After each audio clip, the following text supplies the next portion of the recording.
Alors, elles sont médecins, avocates, entrepreneurs ou bien chefs d'entreprise dans leur domaine respectif. Elles incarnent l'excellence, mais aussi elles encouragent d'autres femmes à agir, à s'émanciper, à aller de l'avant.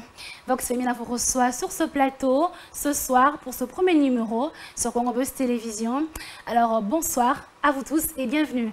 Avant de faire quoi que ce soit, avant de commencer quoi que ce soit, jingle. On va voir nombreux en train de nous regarder de partout. Alors nous allons commencer cette émission avec notre première rubrique, les news de la femme, le journal de celle qui fait l'actualité d'ici et d'ailleurs, et c'est dans Actuel.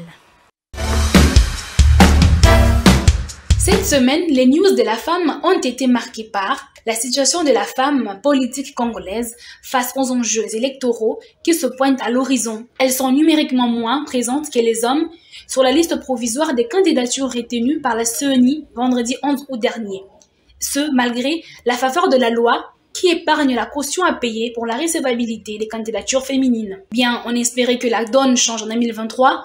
Cependant, la volonté des femmes et des jeunes filles à se représenter massivement aux échéances électorales futures n'aura pas été effective. La CENI note avoir reçu 17% des candidatures féminines contre 83% des candidatures masculines. Eh bien, le changement ne peut pas qu'être verbal. Il doit se faire sentir dans les actions. On ne peut pas vouloir changer les choses et avoir en même temps peur et n'épouser aucune action. On espère bien que les femmes fassent preuve de plus de courage et excellent en 2028. Comme on le dit, qui vivra verra. Et puis, faisons un petit tour en dehors de nos frontières, non, plus loin, en dehors de notre continent. Direction l'Afghanistan où les Afghanes font le compte des interdits et des restrictions qui restreignent leur liberté et assombrissent leur avenir. 2 ans se sont écoulés depuis la prise de contrôle de l'Afghanistan par les talibans et les craintes ont été confirmées. Désormais, leurs déplacements sont limités. Elles ne peuvent plus voyager seules d'une province à une autre. Et en voiture, elles ont désormais une place réservée pour elles, l'arrière. Un vrai retour à l'âge de nos aïeux, non? La liberté de la femme piétinée. Les écoles ont rouvert leurs portes aux garçons et non aux filles. À certaines employées, il a été demandé de ne plus aller à leurs entreprises et sont remplacés par les hommes. Ensuite, les parcs, gymnases, piscines ont été fermés aux femmes. Les universités ont suspendu les cours aux femmes. Résultat, eh bien, les mariages précoces se multiplient. Et les femmes manquant de quoi nourrir leur famille mendient dans la rue. Les femmes, craignant pour leur avenir, se demandent comment seront-elles dans 5 ans. Et pour terminer, direction l'Australie, où se joue l'une des grandes compétitions du monde sportif, mais qui passe inaperçue, la Coupe du monde du football féminin. Oui, le mondial féminin. Plusieurs équipes ont compéti, mais actuellement place à la finale entre l'Angleterre et l'Espagne qui s'affronteront ce dimanche 20 août. Dommage que les léopards dames n'y soient pas de la partie, que la meilleure gagne.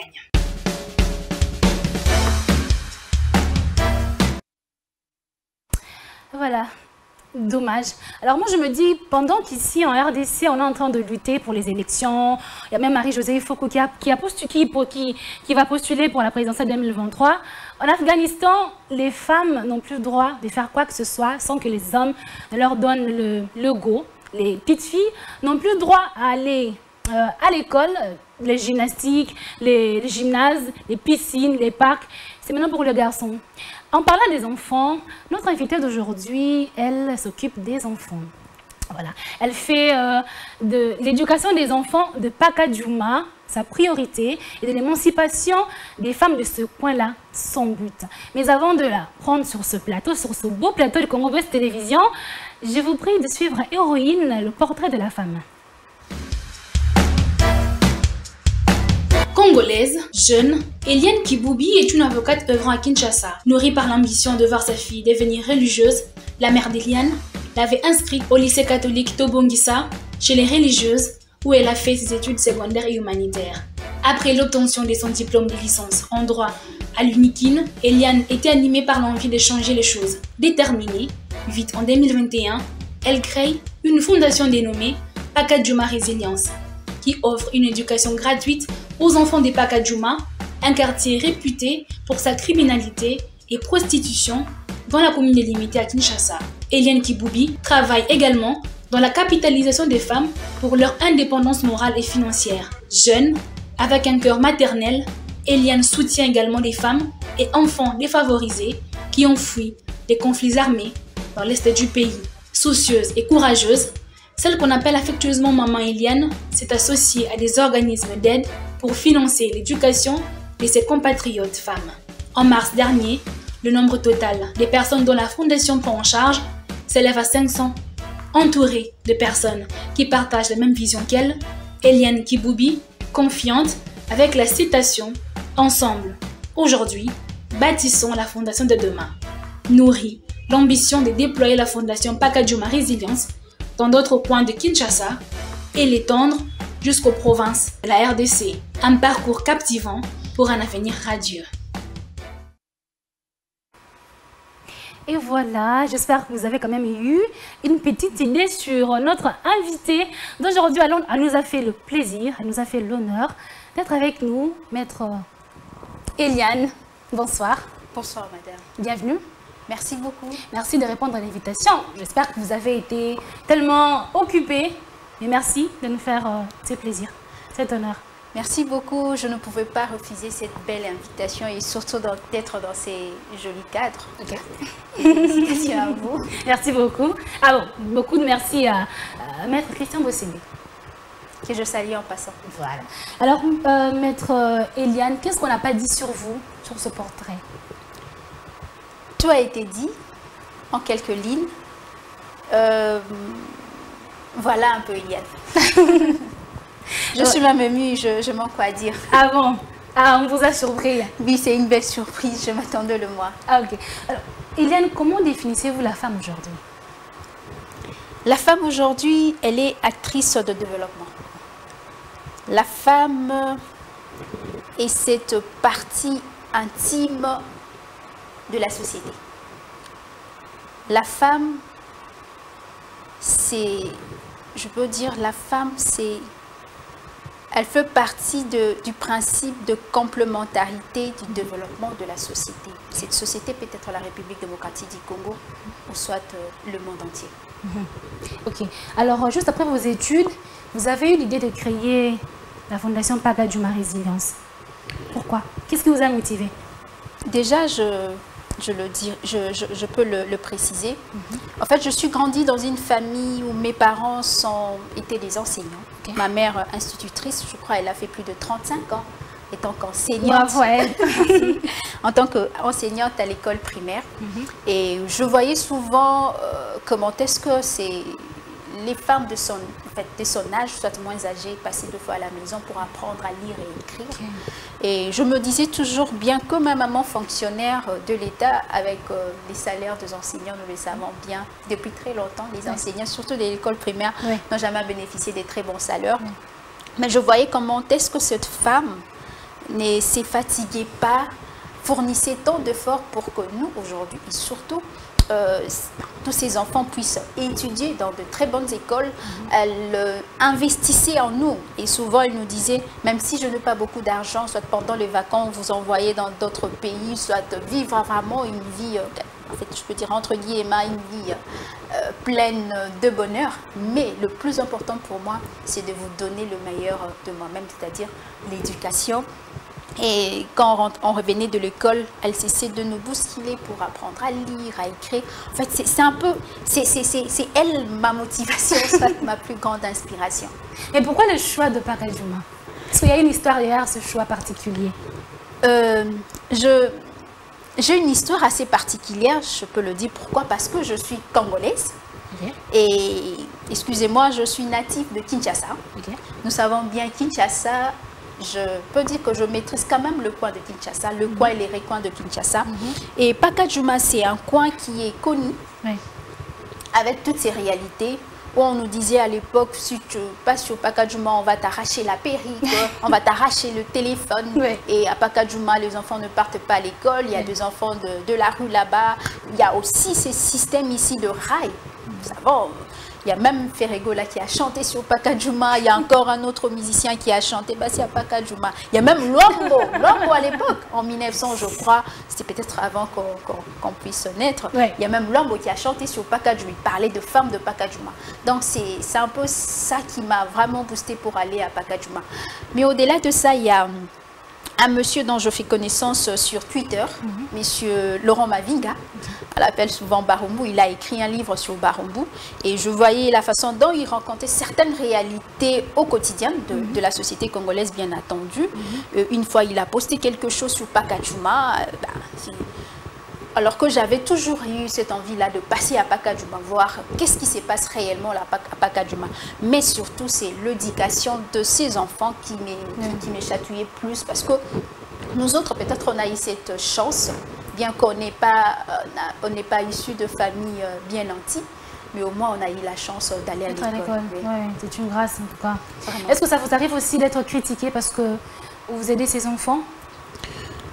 Déjà, je le dis souvent, j'ai intégré ces quartiers de fortune de la ville province de Kinshasa sans complexe de supériorité ni d'infériorité.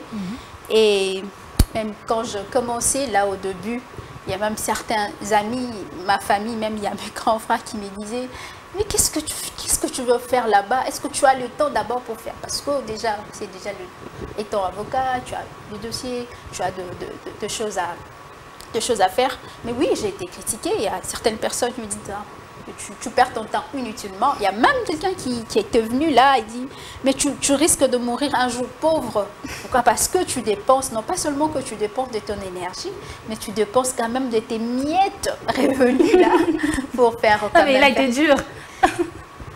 Bon, j'avais compris qu'on n'a pas tous les mêmes ambitions, mais c'était une façon aussi, pour moi, c'était aussi une façon pour m'encourager quelque part. Donc, je l'en veux pas. Mais quelque part, j'ai lu que vous avez dit que votre maman voulait que vous soyez religieuse. Mais après, ce n'est pas arrivé, mais vous vous êtes rattrapée. Je n'ai pas compris, c'était quoi l'histoire? Déjà, nos parents, nos parents nous disent qu'à l'époque, dans une famille, à l'époque, si vous avez une religieuse, ou soit un père jésuite, ce qui est votre famille, c'est une famille honorée, c'est une famille vraiment bien respectée. Et ma mère avait toujours cette envie-là, elle pensait qu'on continuait toujours avec le système, le système jadis. Et bon, elle était de l'église catholique à l'époque, donc elle-même me disait... Mes parents voulaient elle aussi qu'elle soit religieuse, mais malheureusement, elle a voulu nous avoir, donc c'est ça. Mais elle me disait toujours que quand j'étais née, elle voulait que je sois vraiment religieuse, parce que je suis née dans une famille, il n'y a que le garçon, donc j'étais sa première fille. Donc elle voulait ça. Mais elle veut quand même donner sa première fille. Consacrer sa première fille. Oui, elle voulait ça. En fait, elle voulait consacrer sa première fille. Alors qu'elle avait plusieurs garçons, quand même, elle pouvait se dire non, celle-ci, je la garde quand même. Mais pour elle, c'était un privilège d'avoir sa fille, sa première fille. Parce qu'à l'époque, je n'avais pas encore celle qui vient après moi, c'est une fille. Donc, elle se disait, ma fille, elle sera religieuse. Quand elle va grandir, elle sera là au couvent, elle va commencer à servir Dieu. Donc, bon, peut-être... Je peux baisser la voix. Peut-être elle ne voulait pas que je puisse aussi tomber peut-être dans ses blessures d'amour. Je ne sais pas. Peut-être ça. Peut-être elle voulait vous protéger. Oui, peut-être ça, mais je ne sais pas. Mais au moins pour elle, elle tenait à ce que je sois la sainte Eliane. Mais bientôt déjà aussi, je vais écrire un livre sur la sainte Eliane de Pacajuma. Ah ok, d'accord. On aimerait bien lire. Ouais. Mais revenons dans Pacajuma. C'est vrai, aider ces femmes et ces enfants, c'est pas facile. Comment vous récoltez les fonds? Déjà, ces milieux-là de Pacajuma, nous tous, nous avons un préjugé sur ça. Il y a un stéréotype. Déjà, les femmes qui sont là-bas, on les regarde comme si elles étaient de pécheresses du monde. Et... alors que je dis toujours, c'est dans le livre de Jean, chapitre 8, je crois, cette femme-là, les effets de la Sainte Eliane. Et Jésus-Christ a dit, soit celui qui n'a pas commis un péché peut jeter la pierre sur cette femme. Je ferme la parenthèse, je dis que ce n'est pas facile, parce que là, je le faisais d'abord en tant qu'individu. J'ai commencé comme ça, bien avant 2021, je commençais à titre personnel. D'abord être là, voir un peu, étudier un peu le milieu. mais au moins on s'est constitué à une structure légalisée, bien entendu, et nous sommes en train de mettre en place une stratégie et nous essayons, je le dis toujours, il y a quand même des gens de bonne foi. Et je sais que le fait pour nous aussi de passer dans de différentes chaînes, cela ne laisse pas de gens insensibles. Je sais que Maître Bossimbe va aussi nous accompagner. Je l'espère. C'est un appel que vous lancez déjà. Je l'espère bien parce que ce que nous faisons, ce n'est pas pour Eliane. Ce n'est pas pour, je ne sais pas, Madame Maria, mais c'est pour préserver cet avenir, l'avenir de nos enfants. Et aussi pour sauvegarder, je peux dire, certaines vies. Et les enfants qui habitent ces coins, ou soit les femmes qui sont là-bas, ce n'est pas de leur propre volonté. Peut-être on va le développer dans les lignes qui suivent. Mais c'est à cause de cette injustice sociale. Donc, pour moi, je ne pouvais pas rester face à ces mots sociaux. Je ne pouvais pas rester sans mots. C'est pourquoi nos mots sont exprimés par des actions que nous essayons d'entreprendre d'une manière ou d'une autre. Aujourd'hui, la Fondation encadre directement plus de 500 personnes. Quelles sont les difficultés que vous rencontrez? Déjà là, nous avons essayé de dissocier d'abord, de séparer un peu les choses. Nous avons les enfants, nous avons les femmes. En fait, la vision, c'était quoi? C'est de travailler directement avec les enfants. C'est-à-dire essayer un peu de découper ces cycles de dépendance au commerce de sexe, qui est surtout le jeune fille à l'âge de 13 à 17 ans. Très important. Et surtout ces enfants qui sont à l'âge scolaire puissent aller à l'école. Madame, permettez-moi, 3-4 ans passés avant que nous puissions commencer les activités dans cette cité de Pacadjouma, sur 6 000 enfants, d'après les statistiques que nous avons essayé de mener, il n'y avait que 1% d'enfants qui partaient à l'école, c'est-à-dire 36, je crois, 60 sur 6 000. Et nous avons d'abord fait cette sensibilisation inclusive, c'est-à-dire nous avons approché de parents, les papas, le maman, nous avons approché les églises sur place là-bas.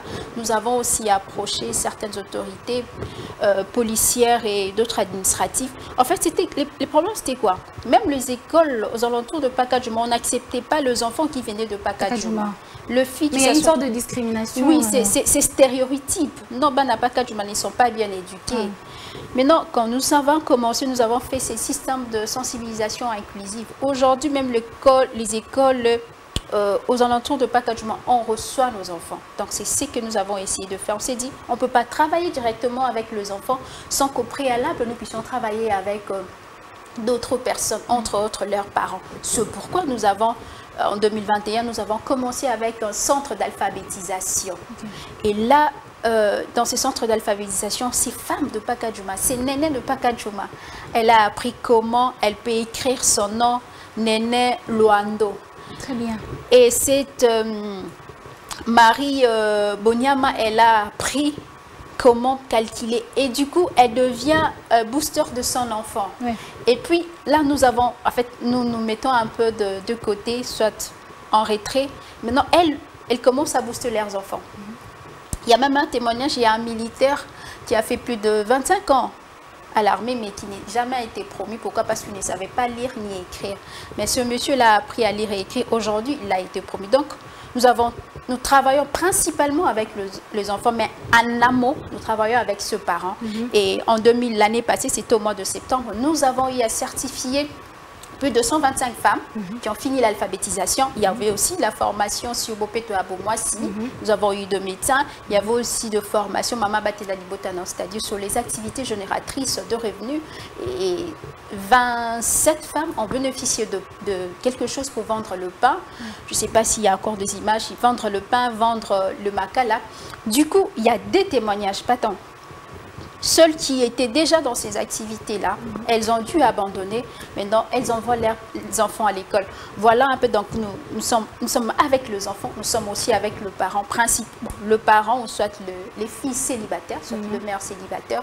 Et il y a aussi le garçon, parce que, comme je le dis au début, la femme est cet élément de fait, la femme participe au développement. En fait, le principe de la complémentarité. On ne peut pas seulement travailler avec les femmes sans pourtant penser aussi aux hommes, parce qu'il y a de faits, il y a de bavures qui se passent. Parce que Pakadjouma, c'est ces encres-là de viol, de vol. Parce qu'aujourd'hui, on peut parler de violences basées sur le genre.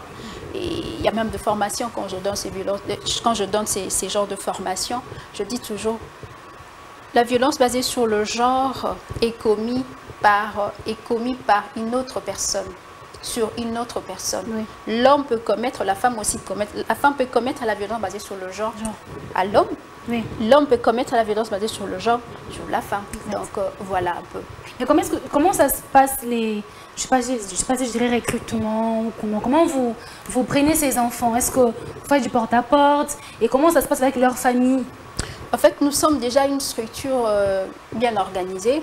Nous ne travaillons pas seuls comme ça. Nous travaillons en collaboration avec les écoles au sein de Pakadjouma. Nous sommes en partenariat avec l'école Épémérégie. Il y a aussi l'école Verka où il est notre père. Donc, ce sont ces écoles, c'est avec ces écoles que nous collaborons. Mais au-delà de ça, ce sont les familles. En fait, nous avons un système de rapprochement, de porte-à-porte. Parce qu'on ne peut pas travailler. En fait, nous habitons pas là-bas à Pakadjouma, mais nous y sommes parce que nous travaillons avec les antennes là-bas sur place, et aussi avec la police. Nous travaillons de commun accord parce qu'il y a des activités où la police doit être là pour nous aider comment faire. Parce que déjà, l'année passée, lors de la remise de brevets, nous étions en terrain, il y avait même plusieurs invités, il y avait l'actuelle, à l'époque elle était la vice-porte-parole du président de la République, Madame Tina Salama, il y avait même, je crois, il y a même le professeur Jolie qui a pris part, en fait ils étaient même étonnés, mais tout ça, on peut que faire de ces activités que lorsque nous travaillons en collaboration avec la police et avec les gens qui habitent. Donc, nous sommes vraiment une structure bien organisée. Donc, si on essaie un peu de revenir sur les violences basées sur le genre, étant activiste, comment vous faites concrètement pour lutter contre ça? Parce que déjà, Pakadjouma, c'est un milieu où ça se fait très naturellement. Et puis, comment vous, à votre niveau, vous agissez? Déjà, la violence basée sur le genre, j'aime toujours le dire, c'est l'ensemble de violences. Il y a la violence sexuelle, violence domestique, le mariage forcé, le fait de forcer un enfant d'épouser les frères de son mari, je peux dire décédé, la violence domestique, tout ça, c'est ce qui forme la violence basée sur le genre. Alors, dans la violence basée sur le genre, la femme aussi peut commettre cette infraction. Violence faite à l'homme. Et l'homme aussi le fait. Mais il y a plusieurs cas où c'est l'homme qui commet souvent ces actes. Déjà, étant qu'avocat, nous avons mis en place une structure avec la police. Donc, à chaque fois qu'il y a deux cas, on nous approche. Et déjà, comme il y a, je peux dire, il y a cette communion entre la Fondation Pakadjouma Résilience et ses habitants. Donc, à tout moment, s'il y a deux cas, nous recevrons le cas. Pas plus tard que hier, nous avons eu même un cas là, c'était au parc de Calamou. Et nous avons essayé d'intervenir et nous avons trouvé des solutions. C'est-à-dire qu'à Pakadjouma, on peut le dire que les victimes dénoncent facilement. Parce qu'on sait que les victimes des violences sexuelles basées sur le genre, elles ont quand même du mal à s'exprimer parce qu'elles craignent les représailles. Déjà, le fait de dénoncer, ce n'est pas souvent facile. Et surtout, parce que je dis souvent, partout, ici au Congo, soit à Kinshasa, il y a des forfaits qui se commettent, il y a des infractions qui se commettent du jour au lendemain. Il y a même de ces infractions qui se commettent au vu des autorités qui sont censées même les sanctionner. Exact. Mais si ces infractions se passent au vu au su de deux autorités qui sont censées de sanctionner et que ces derniers ne le font pas, est-ce que cette personne qui a été victime peut avoir ce courage d'aller dénoncer? Non. Mais au moins, il y a nous sommes même en partenariat avec le Bureau conjoint des Nations Unies pour le droit de l'homme. Oui.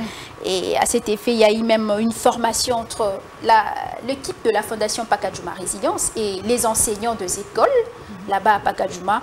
Nous avons tous suivi cette formation et sur le fait de dénoncer comment détecter certains cas aussi de violence basée sur le genre. Et nous avons à notre tour approché aussi la population pour faire pour restituer cela. Et nous sommes tellement que nous sommes au quotidien avec ces femmes, ces enfants, ces jeunes garçons. Il y a même un jeune garçon qui me faisait rire l'autre fois. Mère,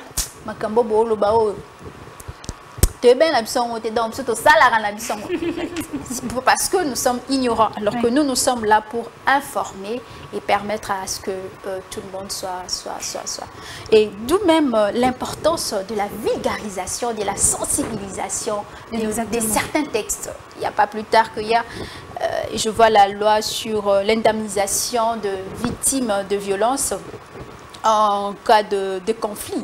C'est la loi, celle que Madame Denise Onyakeur a milité pour que cette loi soit promulguée. Mais je me demande toujours combien aujourd'hui de ces structures qui s'engagent pour la vulgarisation de cette merveilleuse loi.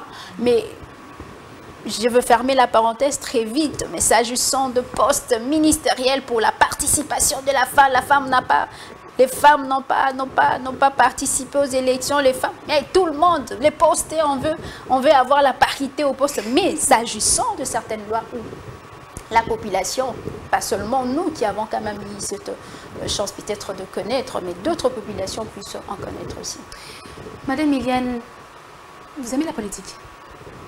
La politique nous suit. La politique... On peut ou n'est pas aimer la politique, mais nous sommes dans une société où la politique, qu'on le veuille ou pas, tout est politique. On peut pas, je vous dis, madame, tout est politique. Oui, je suis censée aimer la politique, mais une bonne politique qui est au profit de la population. Cette politique qui tient compte de l'égalité effective sociale. Vous pensez postuler un jour? Un jour, oui, je peux le faire. Je peux le faire un jour. Je ne sais pas postuler ou soit... mais un jour peut-être. Les actions que vous menez, ce n'est pas dans le but de la politique de l'art?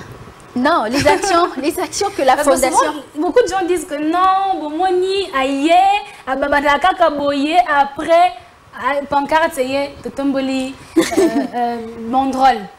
Bon, ce qui peut te tomber banderole, est-ce que tu y a un package de limité, soit il y a, je sais pas, Funa, Tchangbo, voter, mais pour l'instant, ce que nous faisons, ce n'est pas pour de fins politiques. Pour l'instant, ce n'est pas. En fait, ce que nous faisons, ce n'est pas pour de fins seulement. Là, je précise seulement politique. Non, c'est pour le développement de notre société.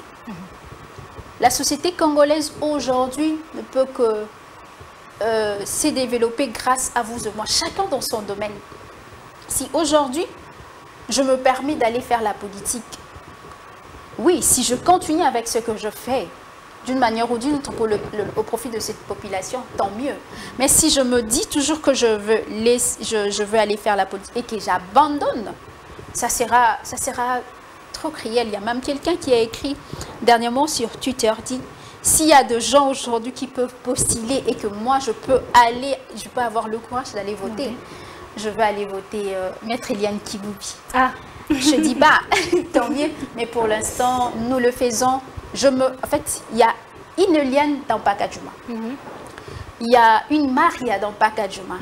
Il y a un Nickel dans Pacadjouma. Il y a un Félix Tshisekedi dans Pacadjouma. Il y a un Christian Bossembe dans Pacadjouma. Il y a... En fait...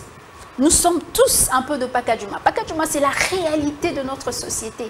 Donc, cette réalité, je ne peux pas, en fait, je ne peux pas mélanger cette réalité à la politique, bien que tout ce qui s'est fait est politique, mais pour l'instant, nous le faisons au profit réel de cette population que nous sommes là-bas. Parce que Pacadjouma, c'est moi, Pacadjouma, c'est toi. Est-ce qu'il y a un critère à respecter pour bénéficier de vos dons? Parce que je ne sais pas si vous prenez tout le monde tous ceux qui ont besoin viennent vers vous, ou bien peut-être vous choisissez le profil qui vous conviennent, si on peut le dire comme ça. Déjà, Pacadjouma, c'est grand. Il y a plus de 50 000 habitants dans Pacadjouma. Il n'y a pas que Pacadjouma dans Pacadjouma. Dans Pacadjouma, il y a Pacadjouma, il y a Kawele, il y a Sokapo 1, 2.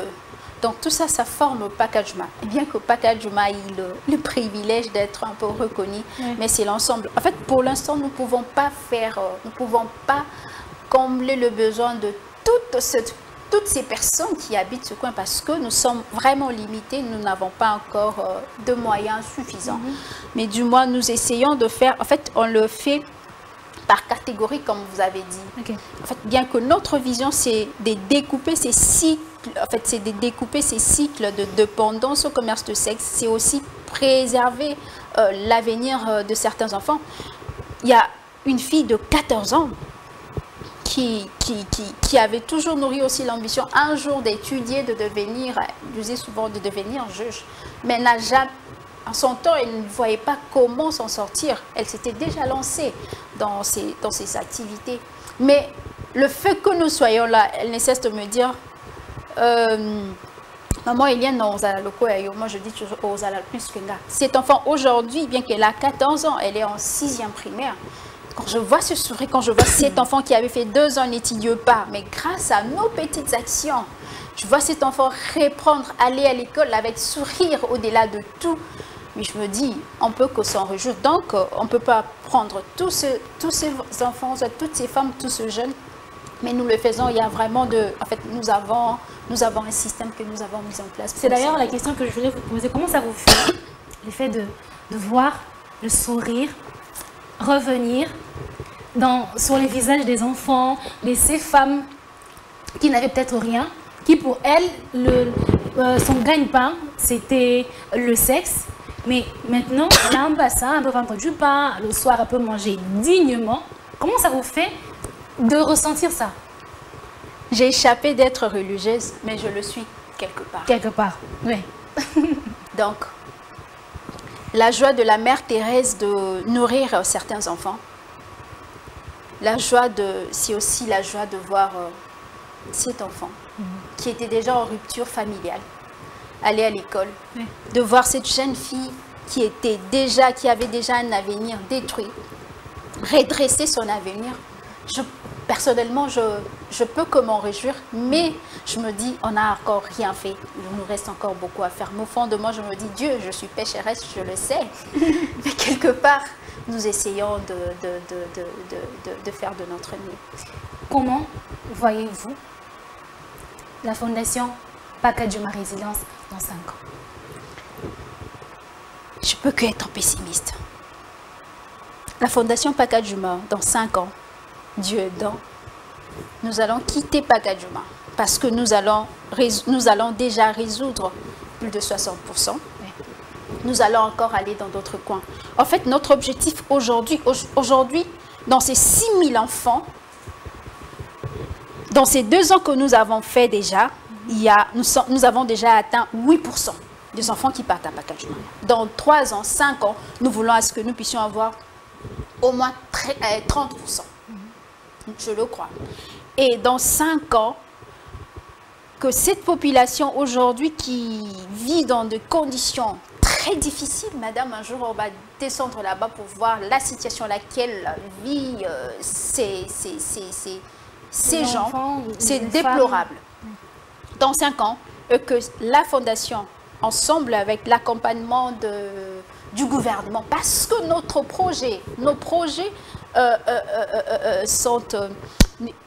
projets répondent même au programme du millénaire, qui est de lutter contre la pauvreté et celle de l'autonomisation de la femme. Donc, dans 5 ans, c'est d'avoir un pourcentage élevé d'où ces enfants partent à l'école, mais aussi de voir l'effectivité de l'autonomisation de la femme, c'est-à-dire que ces femmes soient dans les activités génératrices de revenus, formées de coopératives.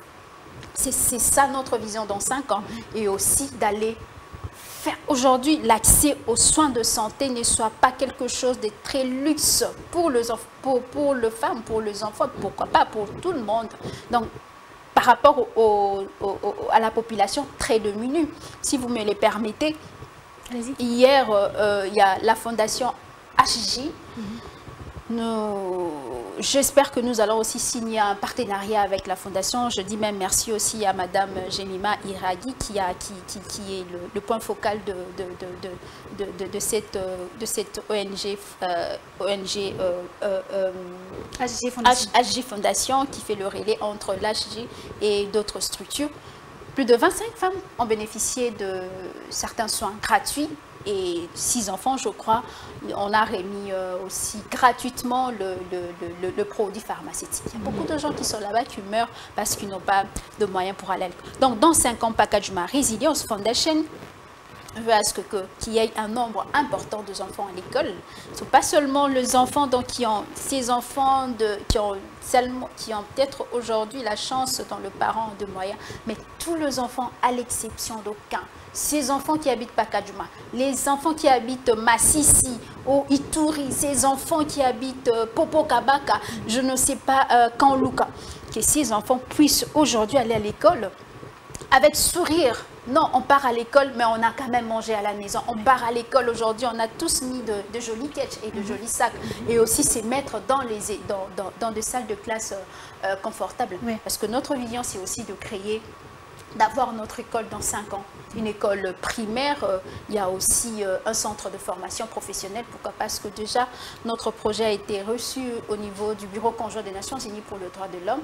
Et depuis le mois passé, nous avons reçu un bon lot de matériel de formation. Ah, c'est très bien. Oui, et nous attendons comment avoir aussi de moyens pour déjà lancer ces différentes séries de formations sur l'alphabétisation, la coupe et couture et bien d'autres formations. Alors déjà, nous sommes à la fin. Si on parlait de le fait que la femme soit émancipée, aujourd'hui, les jeunes filles ont tendance à donner tout aux hommes, c'est-à-dire qu'on sort ensemble et puis voilà, tu prends soin de moi et même de ma famille, et même je sais pas, c'était je pense dans le niveau national où il y a eu un humoriste qui a dit le Congo ou bien Kinshasa c'est la seule ville où au Lingala moi si les lobby anniversaire naï. J'aime bien ce que M. Laurent dit souvent. Il y a la quinoiserie et la quinoisitude. C'est-à-dire, dans la quinoiserie, on voit tout le mauvais côté de quinoa. Mais j'aime bien la population quinoise. C'est une population très hospitalière. C'est une population trop ouverte. C'est une population qui ne garde pas de conflit. En fait, c'est ça. Et la quinoisitude, c'est cette partie résiliente du quinoa. C'est ces quinoa qui se réveillent un bon matin, aller na palais, mais on a bon attend il sera là ils allaient on te pendant foot à frais, mais avant d'arana homme et à mon raté carrément parfait naé, cake naé, elle finit aussi en fait cet enfant je peux dire assis si n'est petit qui n'est la campagne mon pas mais la anima ya lobona lipa. Ça c'est la quinoisitude, c'est-à-dire la force là de résilience. Oui. Et on peut pas seulement voir la quinoise dans ses mauvais côtés-là, non. Dans la quinoisitude, soit dans la fille quinoise, il y a cette force en résilience. Au-delà, il y a la réalité, l'injustice sociale criante. Moi, je me tiens à l'œil. On voit comment est-ce que nos sœurs nous sont battues car maman qui n'a pas maman a besoin d'abord qu'on se les dise. Maman a besoin de 5h, 4h du matin, na zikita. Baki ko somba matungulu, na 7h a commis déjà na mesa air mon quoi qui a meliti à zongi. Non, cette femme-là, tu lui diras que elle attend seulement que mon balina salani. Moi, je parle de ma mère aujourd'hui. Elle n'attendait pas que son homme, son mari puisse la remettre l'argent pour nous payer le frais scolaire, soit le frais académique. Non. Avant de ça, la maman qui limbanaye, on a 2-3 écoles. Donc, quinoise, on ne voit pas seulement le mauvais côté. Et je sais que c'est aussi une éducation, d'où la responsabilité aussi nous incombe, nous, ceux de médias, oui. Le juriste, oui. la société civile, soit le politique aussi. Qu'est-ce qu'on fait avec nos partis politiques? C'est aussi une façon, les partis politiques ont aussi une mission d'éduquer la masse et parler de gens, de femmes et des hommes sur la parité. C'est quoi la parité? Et parler de gens sur la participation de tout un chacun de nous pour le développement de notre société. Eliane, nous sommes à la fin. Alors, par rapport à Pakadjouma, vous avez un message à lancer au public, peut-être aux bienfaiteurs, aux donateurs potentiels. Votre caméra est là. Ba maman, ba papa, bilenge abas pe bilbali. Ba koko na biso baloba lisapi moko et sokola ke longité, d'où l'union fait la force. Bientôt, c'est la rentrée scolaire. Nous avons mis en place une campagne contre la déperdition scolaire. Tosunga bana Pakadjouma ba kende classe. Ba jeune fille wana, biso ba pasteur. Ba pasteur au biso to ebani na ko cité ba comme parce que vous ébélé. Ba prêtre biso tout, na ba musicien ba yemba Pakadjouma na biso nyonso. La fondation Pakadjouma Résilience, nous avons besoin de votre soutien d'une manière ou d'une autre parce que bientôt c'est la rentrée scolaire. Nous avons mis en place un système de parrainage. Mais au-delà de ça, nous devons aussi commencer déjà avec notre centre de formation professionnelle parce que nous avons le matériel de formation dans nos bureaux, mais nous n'avons pas encore eu de moyens pour commencer avec ces formations. Nous vous prions de nous accompagner d'une manière ou d'une autre pour mener à bien ces actions parce que ces enfants, ces jeunes filles, ces femmes constituent même l'avenir de notre pays, la République démocratique du Congo. Très bien. Je pense que votre message aura des échos, puis ça atteindra des donateurs potentiels parce qu'ils sont nombreux. Hein. Il y a des gens qui, comme on dit,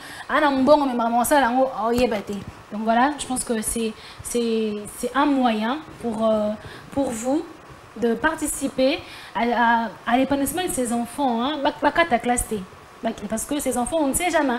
L'enfant peut aujourd'hui habiter Pakadjouma, mais demain, on ne sait pas ce qui sera. L'avenir est sombre, l'avenir est très sombre. Nous sommes à la fin. Maître Eliane, merci beaucoup pour votre passage. C'est à moi de vous remercier, madame. Merci beaucoup. Alors, c'est la fin de cette émission. Merci de nous avoir suivis. On se retrouve le vendredi prochain à la même heure. Au revoir.